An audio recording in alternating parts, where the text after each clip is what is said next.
Hi friends, welcome back to my channel.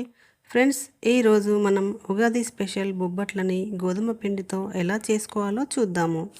మైదా పిండితో కాకుండా ఈ విధంగా గోధుమ పిండితో బొబ్బట్లు చేసుకుంటే ఆరోగ్యానికి కూడా చాలా మంచిది.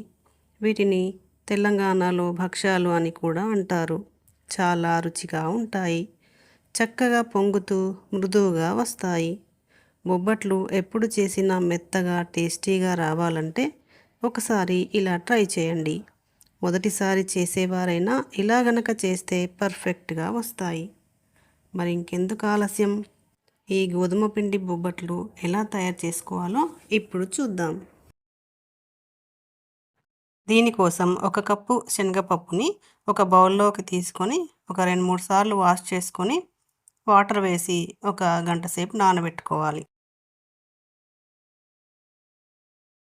ఇప్పుడు వేరొక బౌల్లో ఒక 2 కప్పుల గోధుమ పిండిని తీసుకొని అందులో కొద్దిగా సాల్ట్ వేసి బాగా కలుపుకోవాలి. కొద్ది కొద్దిగా వాటర్ వేస్తూ పిండిని మెత్తగా కలుపుకోవాలి.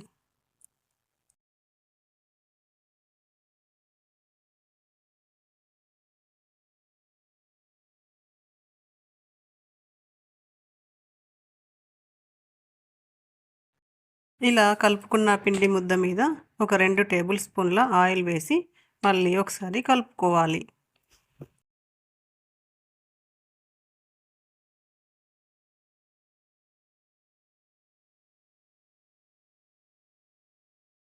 తర్వాత దీన్ని మూత పెట్టి ఒక గంట సేపు నాననివ్వాలి. ఇప్పుడు నానబెట్టుకున్న శనగపప్పుని కుక్కర్లో వేసి తగినన్ని నీళ్లు వేసి ఉడికించుకోవాలి.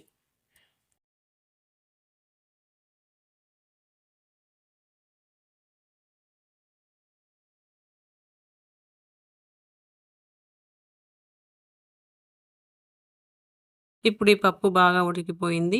దీంట్లోని నీళ్ళన్నీ వంపేసుకోవాలి. ఇప్పుడు స్టవ్ మీద ప్యాన్ పెట్టుకుని అందులో ఈ ఉడికించిన పప్పును వేసి బాగా కలుపుకోవాలి.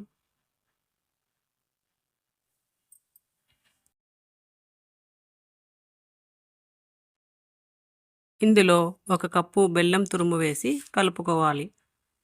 ఇప్పుడు మనం తీసుకున్న పప్పు, ఈ గోధుమ పిండి, బెల్లం ఇవన్నీ కరెక్ట్‌గా సరిపోతాయి. ఇప్పుడు ఇది కాస్త గట్టిపడేంత వరకు కలుపుకుంటూ ఉండాలి. తర్వాత ఇందులో కొద్దిగా నెయ్యి వేసి కలుపుకోవాలి.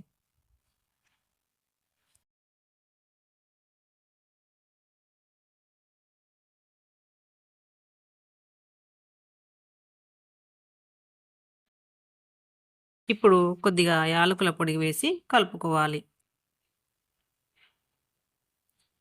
ఇది దాదాపు దగ్గర పడినట్టే. దీన్ని స్టవ్ ఆఫ్ చేసి చల్లార్చుకోవాలి. పూర్తిగా చల్లారినంక వీటిని ఉండల్లాగా చేసుకోవాలి.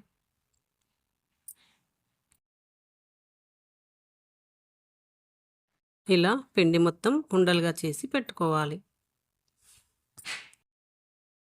తర్వాత మనం కలిపెట్టుకున్న ఈ గోధుమ పిండిని మళ్ళొకసారి ఇలా కలుపుకోవాలి.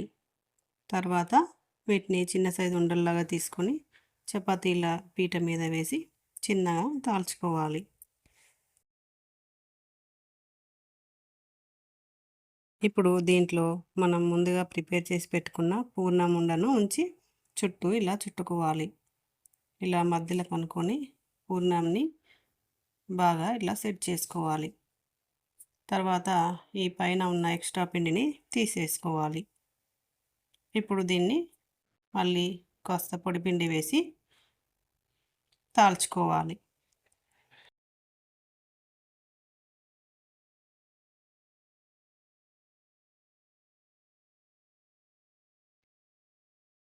ఇదిగో ఇలా ఎంత వీలైతే అంత పలచగా చేసుకోవాలి.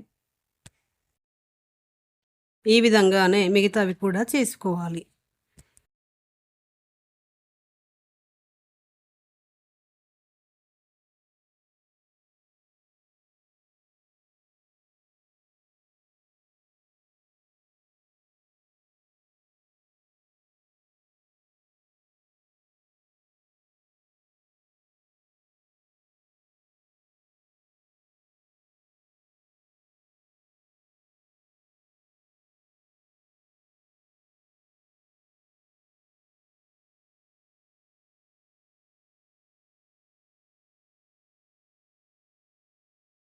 ఇలా చేసి పెట్టుకున్న బొబ్బట్లని పెనం మీద వేసి రెండు వైపులా నెయ్యి వేసి కాల్చుకోవాలి.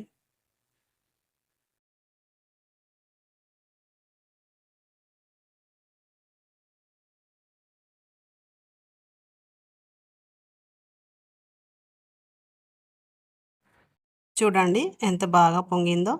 ఇవి చాలా సాఫ్ట్‌గా ఉంటాయి.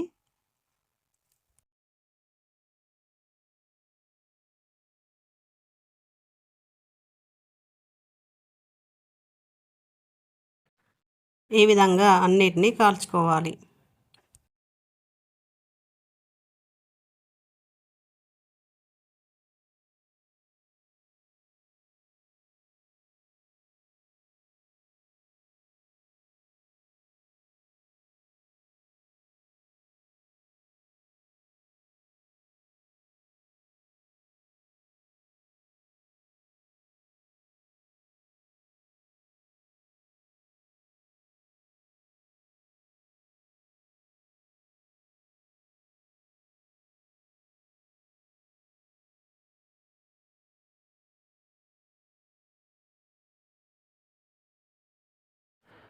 అంతేనండి, వేడి వేడి బొబ్బట్లు రెడీ అయిపోయినట్టే. మరి చూసారు కదా, మెత్తటి గోధుమ బొబ్బట్లు ఎలా చేసుకోవచ్చో. ఇవి చేసిన రోజే కాదండి, మరుసటి రోజు కూడా చాలా బాగుంటాయి. చాలా చాలా టేస్టీగా ఉంటాయి. ఈ ఉగాదికి మీరు ఇలా ట్రై చేసి చూడండి. అలాగే టేస్ట్ ఎలా ఉందో కామెంట్ చేయడం మాత్రం అస్సలు మర్చిపోవద్దు. ఈ వీడియో మీకు నచ్చితే లైక్ చేయండి. నా ఛానల్ని సబ్స్క్రైబ్ చేసుకోండి.